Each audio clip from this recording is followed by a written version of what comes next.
Welcome to the first ever Joseph M. Leather podcast. I'm your host, Joseph, and welcome.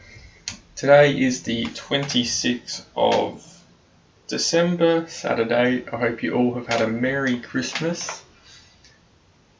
I know I did, with my family.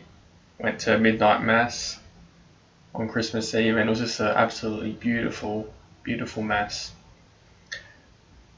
So I thought I would start a small little podcast. I was actually looking on YouTube to see if there was actually any leather craft podcast, and there actually isn't. So I thought that I'd create one and just see where it leads. Hopefully I can have some leather crafters on the show to be able to talk to, get to know them on a more personal level. Because when you're on social media and you're scrolling through all this beautiful leather work, you don't really know the person behind who's making it. So I thought that it'd be great to be able to have a podcast that I'd be able to talk to people all around the world. So I could, don't have to be in person. I can talk to people from overseas, in other countries, and just hear about their story.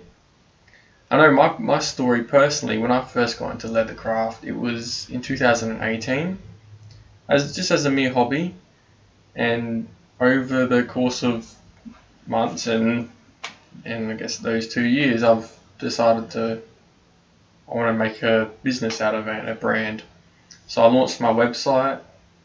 I did launch a website, I think last year, but then I ended up taking it down because it wasn't going very well, and I think I just had to reevaluate the products I was making and where I wanted to go. But now I've got a more clearer vision of the products that I've created, and I've created a website. So if you want to check it out, I've linked it in the description. So it's just josephmleather.com. And check it out, see if you like anything. If you want to buy something, please do. I haven't made a sale yet, so if you want to be that first customer, go right ahead. When I first started leatherwork, I was using, what did I start off with? I started off with kangaroo scrap, and that was handy because that was quite cheap, and it was easy to make minimalist wallets and that sort of stuff. If you are actually new to leatherwork, the one thing I would recommend is that you start off with making smaller products, because if you start off with making smaller products like minimalist wallets, you don't need a lot of leather for minimalist wallets, so it's a lot easier to refine your skills over time, as opposed to if you're going to make a laptop case for your first product. That's a lot of leather, and you might not have the refined skills to be able to make it as beautiful as you think you could make it. So if you start off with something small, you don't use a lot of leather, and you can refine your skills over time. I know for me, and that's the thing with leatherwork, because it can get really expensive. At the moment, there's so many different things I want to design, but because the leather and it can be very, very costly over time. I'm currently in Australia at the moment. That's where I live. So it's summer at the moment. It's 35 degrees outside, Celsius, not Fahrenheit. I'm not sure what 35 degrees Fahrenheit would be in Celsius, but I imagine that would be a bit cold. But yeah, I've never seen the snow before. I would love to see the snow before. I would love to be able to see the snow. So I'm hoping next year, if our borders open up, hopefully I can travel to New Zealand and go skiing, or maybe in Victoria, and see some of the snow. So as I was saying about leatherwork, so I started off with kangaroo leather. Then I moved. Oh no! Well, originally I was making keychains with just with cowhide that I was dyeing, but then I went into kangaroo leather and sort of got into that because it was handy. It was pre-dyed, and it was quite good to work with as well. But over time, when I got into belts, I used bridle leather. But now I'm at the point where I really enjoy using bridle leather. think it's just a beautiful leather. I've ordered some. I was using some Wicked and Craig leather. Got some couple of weeks ago that I was using, and I made a sheath using it, and I also made a minimalist wallet with it as well. And yeah, it's quite good leather to use. I want to try the harness leather to see what that is like. There's a beautiful dark blue, I think it's a navy blue harness leather that I want to order and make a bifold wallet out of, and put that on YouTube. So yeah, so that's where I'm at the moment, using bridle leather. I think it's a beautiful leather. And this is the one of the amazing things about leather work, is that you can see all the different people's designs all around the world. The design in America is different to the design in Japan, and if you look in some of the Russia or Ukraine, it's very different design, which I find quite interesting. My design that I like to use is more of a British design, more of a simple, classic, elegant design, very British. I know the Japanese design and sort of Taiwan is sort of similar. They sort of get that same simple elegance from the British, and I really enjoy that. So that's the design that I really want to go for.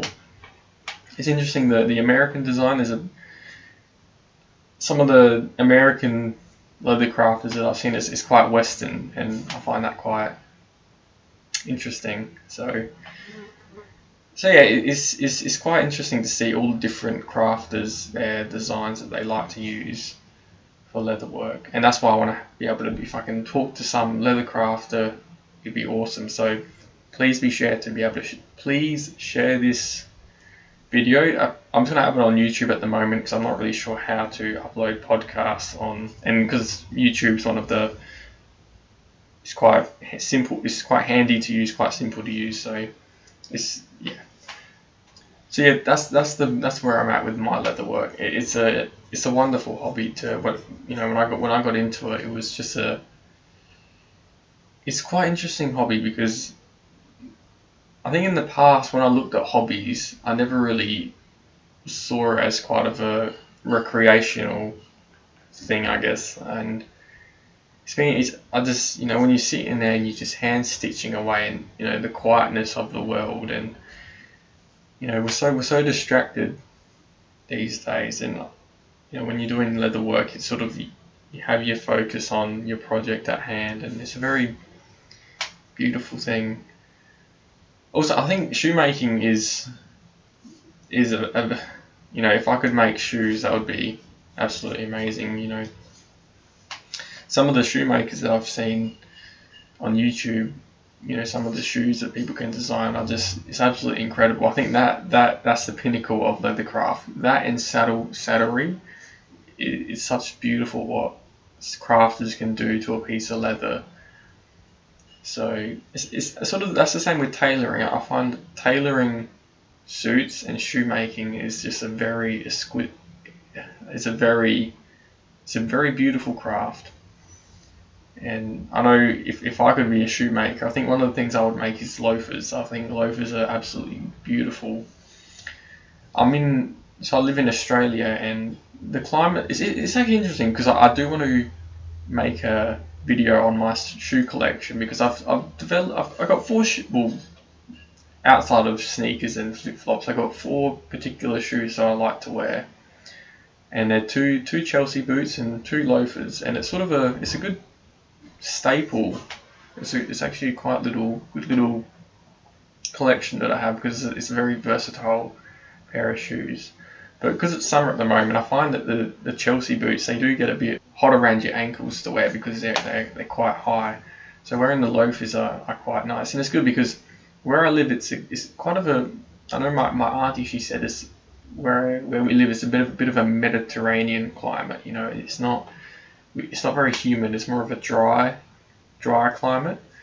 So we do have humid days, but you might get, I think probably less than 10 throughout the year.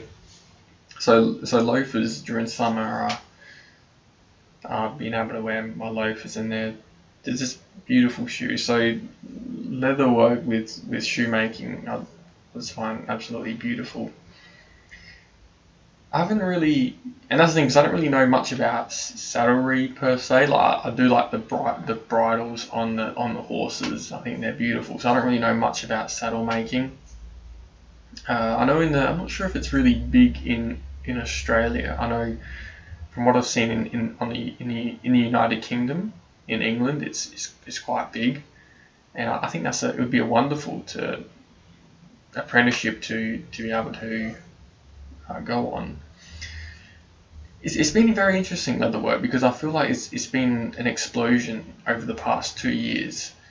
Because I know when I first was watching videos, there were some leather workers out there, but not on the scale as there is now. I felt like because it was a craft that was very, I guess, underrated. I think when more people got into it and the beauty you could make with your products, it sort of expanded from there. So when I was starting my brand, you go online and you see all these leather workers and you think, how am I going to leave my mark? How am I going to place my mark in this already so many designers and so many beautiful leather crafters that just make so many leather crafters that make it absolutely beautiful work. And you just think, you have that discouragement, but I think you think about some of the ways I think about it. I know one in particular is that it's no different if you're an electrician. There's hundreds and thousands of electricians all around the world, and you can't be discouraged if there's over 100,000 electricians. You got to make your own little mark. So that's sort of the mentality of how I approach creating a brand. And it's only a young brand, I haven't been around for 5 years. It's only very recent. But just sort of having that optimism is quite helpful as well. And not to compare yourself to other people, because like I said, I've said this already a lot of times already, you just see absolutely beautiful leatherwork, and it's about not getting discouraged as well. And yeah. So that's my little 2 cents of this little podcast. Sorry, I hope I'll be able to get a leather worker on to be able to chat. Maybe even if I can get a tailor on to talk about tailoring, because I think tailoring is beautiful as well. So tailoring, leatherwork, shoemaking, to be able to talk to crafters and to be able to know their story and I think it'd be wonderful. So it's going to be a short little podcast to start off with, just as an introduction. I hope you've enjoyed. Covered a lot of points. I feel like I've been talking for a while, but it's not very long, as I can see.